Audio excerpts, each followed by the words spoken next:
semuanya. Selamat datang di kediaman sederhana kami. Terima kasih, Mbak Nilu. Sederhana di Bali masuk sini kita rasanya kayak villa, Mbak. Oh nggih. Banget. Tuh ada kolam renangnya juga, lihat deh. Menarik sekali. Bu, aku lihat-lihat tiket sini ya, Mbak. Siap. Wow. Biasanya orang kalau yang rumahnya punya kolam renang malah jarang berenang nggak, Mbak? Bener. Bener ya? Cuman ada doang ya. Estetik aja gitu. Yang berenang biasanya anak-anak di factory, Lili, suka nyebur. Suka nyebur. Iya, terus Luis dan Ines biasanya kalau pulang dari pantai mereka nyebur. Nyebur. Iya. Sungguh menarik ya. Ini kitchennya juga bagus banget. Mbak di rumah tuh ini nggak masak nggak Mbak Niluh tuh? Enggak. Masak sepatu ya. Kalau kami di rumah kami bagi tugas. Oh. Jadi kalau Mbak Niluh memang urusannya lebih kepada hal-hal teknis di Niluh Jelantik.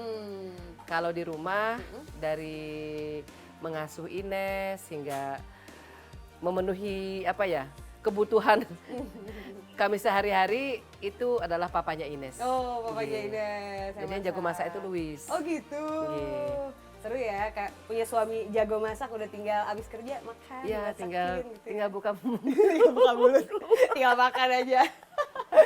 Oke, karena udah masuk ke daerah rumahnya Mbak Niluh, suasananya santai, tapi obrolannya nggak akan kita biarkan santai. Harus lebih out lagi ya. Orang itu kan kalau ngelihat image-nya Mbak Niluh di sosial media galak gitu ya. Marah-marah mulu gitu, ada apa aja nggak bisa. Pokoknya harus dikritisin tentang apa sih kelakuan turis-turis asing yang ngeyel kalau kesini, yang ada-ada aja, ataupun turis lokal yang juga kelakuannya macem-macem lah gitu. Tapi sebetulnya kalau di rumah, kalau Mbak Niluh bisa menggambarkan karakter Mbak Niluh tuh orangnya seperti apa sih aslinya? Aku tuh orangnya suka sendiri. Oh iya? Ya, suka diem gitu, menyendiri gitu kan. Jadi keseharianku itu cukup kalau dibilang monoton ya monoton, tapi kalau dibilang bervariasi ya bervariasi. Akan tetapi yang bisa dipastikan di rumah ini adalah pintu akan terbuka untuk masyarakat. Buat siapapun yang mau datang, Mbak. Buat siapapun. Jadi apakah WNA, apakah WNI, kadang-kadang mereka tuh mengatakan meminta perlindungan. Jadi meminta perlindungan kepada Mbak Niluh gitu kan. Bukan ke polisi, malah ke Mbak Niluh datangnya. Masyarakat mengatakan apa yang mereka harus sampaikan, Bu aku lebih percaya sama Mbak Niluh, Bu aku pengen ngadu ke Mbak Niluh. Siap sayang, akan tetapi jika hal-hal yang kalian adukan itu sudah terkait pelanggaran hukum, sudah ada pasal-pasal yang di sana yang bisa dikenakan, yuk mari kita sama-sama laporkan ke Pihak kepolisian. pihak kepolisian. Kalau di luar misalnya dianggap misalnya Niluh Jelantik itu kan memang benar aku galak gitu loh, memang benar aku keras itu kan kepada mereka-mereka yang memang tidak bisa menjadikan Bali itu sebagai rumah yang nyaman untuk semua gitu kan. Tapi di saat yang sama kita menerapkan no one left behind gitu kan, keadilan untuk semua. Semua dirangkul. Semua dirangkul gitu kan. Tapi misalnya pada saat ada pelanggaran, misalnya ada anak remaja yang melakukan tindakan vandalisme, itu sesuatu yang tidak bisa dibenarkan. Akan tetapi kita lebih lagi melihat bahwa ini adalah anak remaja yang punya kreativitas, yang bisa kita selesaikan dengan cara menempatkan kepala sekolah, pihak-pihak terkait, termasuk kepolisian juga dengan cara mediasi. Tapi di saat yang sama ada WNA membutuhkan perlindungan dan kami berikan keadilan yang sama dan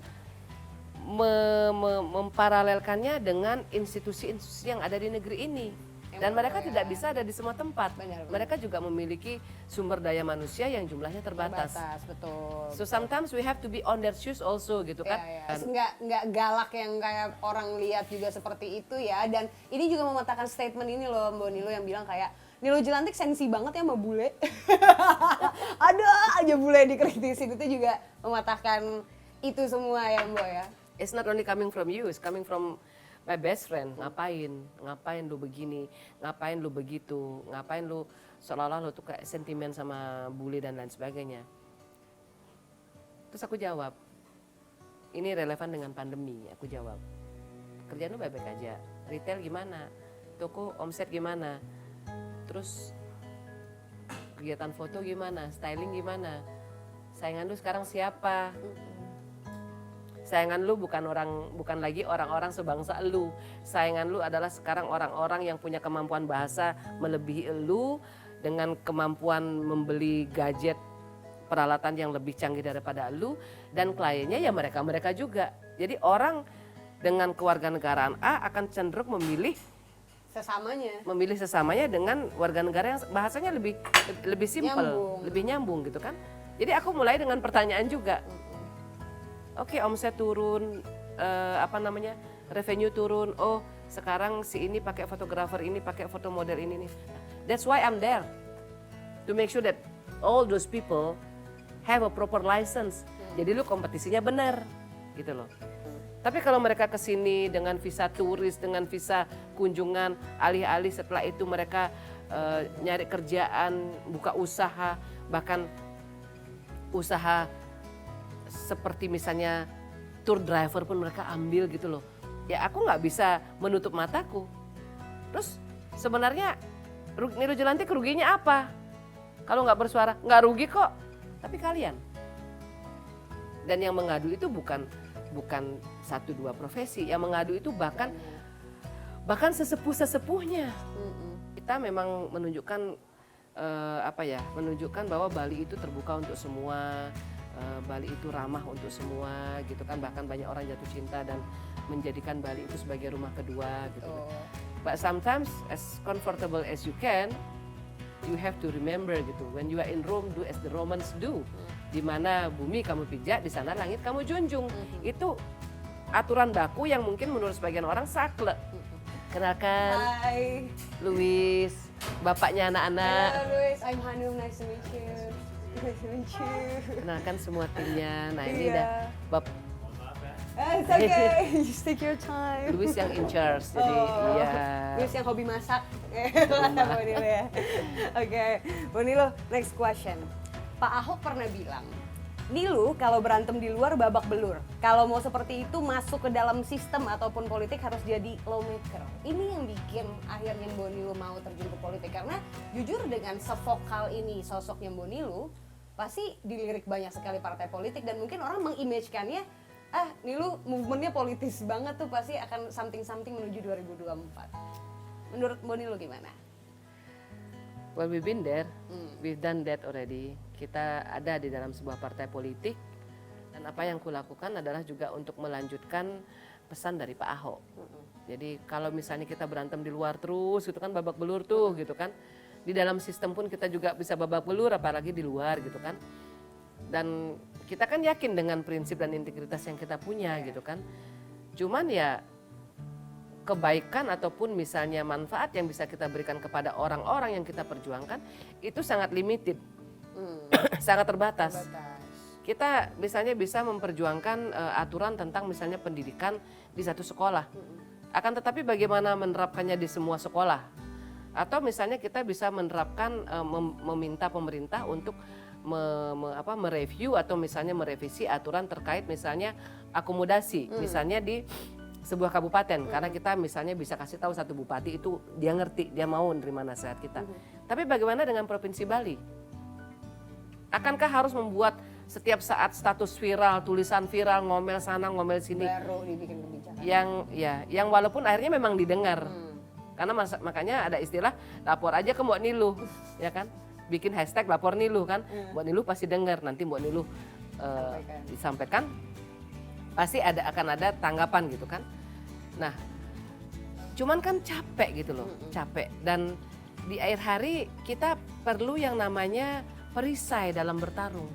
Nah sekarang kita kan tangan kosong nih, tangan kosong. Sementara mereka yang juga menamakan dirinya dalam tanda kutip wakil rakyat, pejabat publik dan lain sebagainya, mereka sudah memiliki senjata-senjata itu.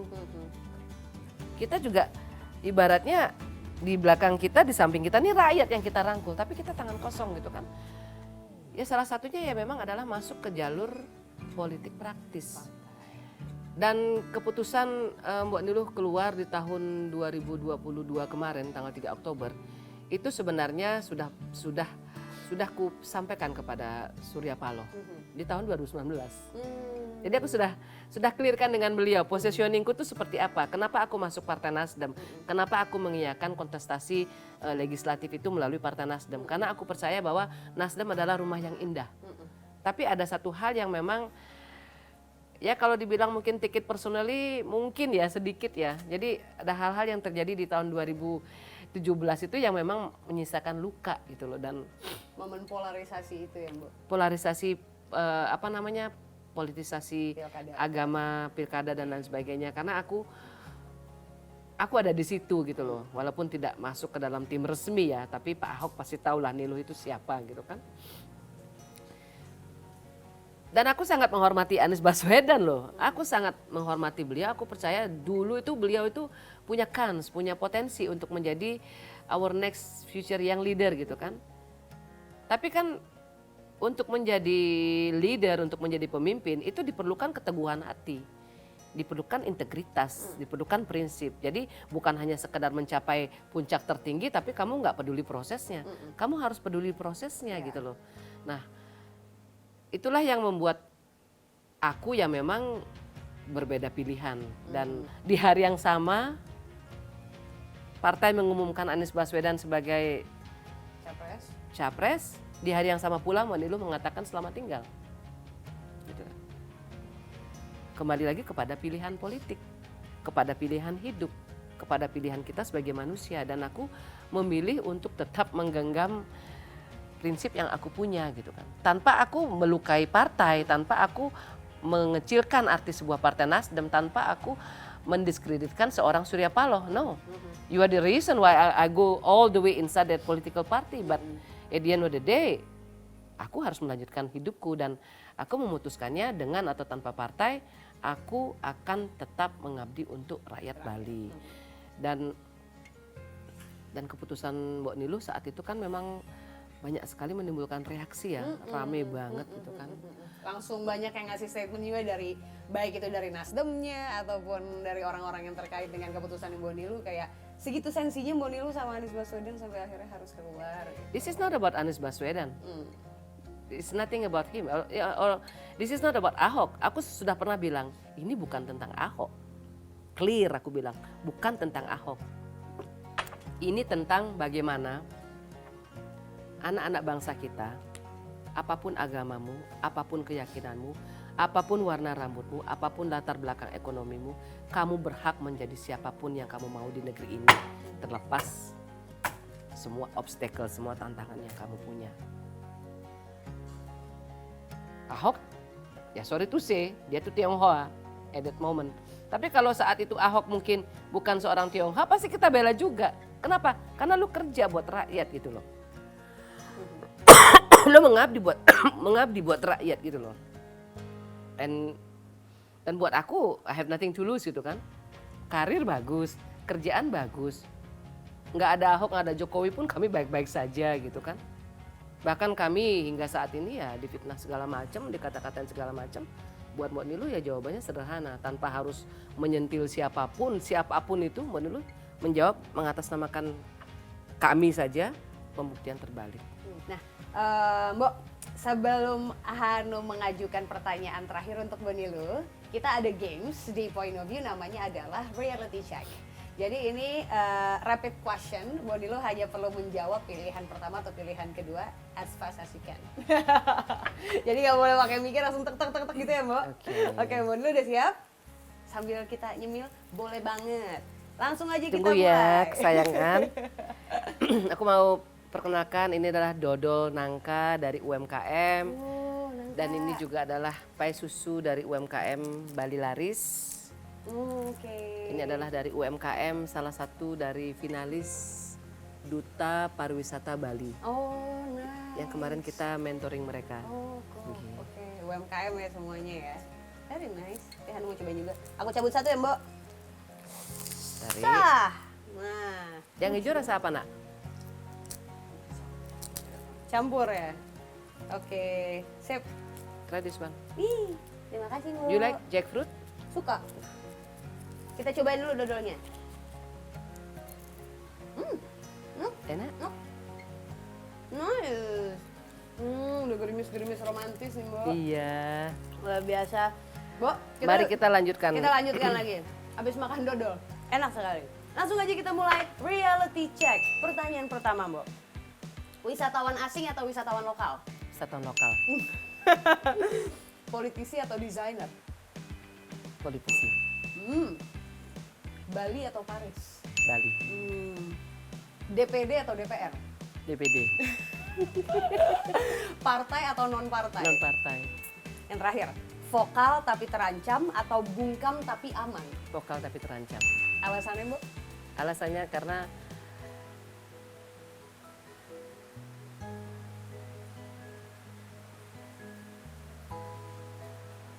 aku begitu mencintai negeri ini dan seisinya.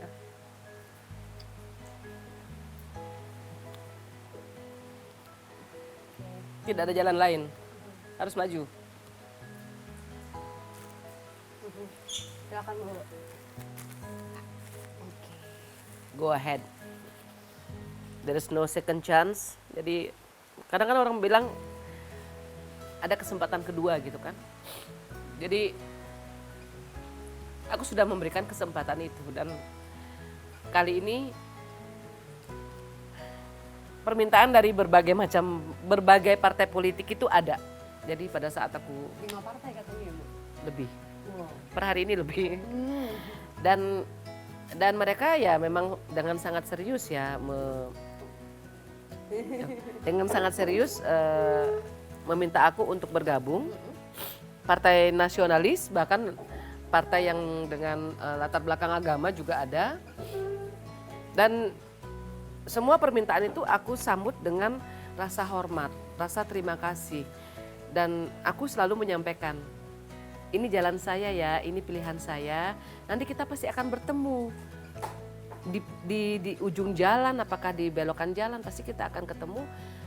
Dan di saat kita ketemu itu, aku selalu menyampaikan hal yang sama. Biarkan aku mengabdi, biarkan aku berjalan untuk kepentingan rakyat. Jadi kalau nggak bisa bantu, jangan ganggu. Jadi dari beberapa partai politik, dari seorang ketum misalnya, sampai dengan pengurus-pengurus di pusat gitu kan, Kader-kadernya. tetap kita jaga hubungan yang baik, because at the end of the day ada 1000 jalan menuju ke Roma gitu kan. Nah, kamu memilih partai politik itu gitu kan, memilih partai politik itu. Dan buat Niluh dengan umurku yang sudah mencapai di meteran angka 47 ini gitu kan, ya kan, di angka 47 ini aku memilih jalan ini. Jadi kalau orang bilang misalnya DPD itu nggak seksi, DPD itu misalnya kurang berbobot, DPD RI itu nggak bisa menentukan kebijakan, DPD RI itu cuma menjadi katanya sih gitu kan, tempat apa sih, orang-orang yang nggak bisa, dianggaplah nggak bisa akan memberikan sebuah perubahan gitu kan. Dan itu sudah mulai kencang kan belakangan ini kan. Jadi untuk menyampaikan bahwa ngapain sih nggak ke sini gitu kan, kenapa sih aku tuh bener-bener yang kaku gitu loh, padahal aku tuh orangnya fleksibel banget gitu loh. Karena aku yakin apa yang selama ini kamu sampaikan sebagai sebuah sebuah rumah yang kamu bilang fungsinya tidak maksimal, kan tergantung orangnya. Benar. Ya kan, tergantung orangnya, tergantung pejabatnya, tergantung wakil rakyatnya. Kalau kamu cuma bilang, oh anggarannya cuma segini, uang gajinya cuma segini, tunjangannya cuma segini misalnya. Tapi apakah kamu bisa menggunakan potensimu sebagai seorang diplomat sejati, sebagai seorang yang bisa melakukan networking, melakukan lobby-lobby yang memang 100% untuk kepentingan rakyat. Kita menyampaikan masyarakat Bali dan anak-anak relawan di Bali itu tahu seluruh gaji dan tunjangan anggota DPD RI jika Mbok Niluh bersama dengan anak-anak tiba di sana, itu semuanya untuk rakyat. 100%. Nih kampanyenya arahnya udah ke sana banget lah. Jadi memang menurut 100%. Mbok Niluh DPD itu lebih bisa menyentuh ya Mbok Niluh, lebih bisa dekat sama masyarakat secara langsung Iya, gitu ya, sayang. in charge Iya, ya. iya. Jadi Betul. Mbok Niluh akan semakin mengukuhkan jiwa aktivisme dan juga semua kegiatan aktivisnya Mbok Niluh dengan berada di pemerintahan. Mbok Niluh, kita tunggu ya langkah-langkah terobosan apa lagi yang akan Mbok Niluh lakukan nanti. Semoga lancar-lancar jaya nanti kontestasinya Mbok Niluh. Dan tadi ada satu yang bisa aku kutip dari seorang Niluh Jelantik hari ini. politik itu mahal sahabatku, tapi ada yang lebih mahal, Nilu Jelantik. Terima kasih Mbak Nilu atas waktunya. Saya Aziza Hanum, sampai ketemu lagi di Point of View berikutnya. Bye-bye. Terima kasih Mbak Nilu.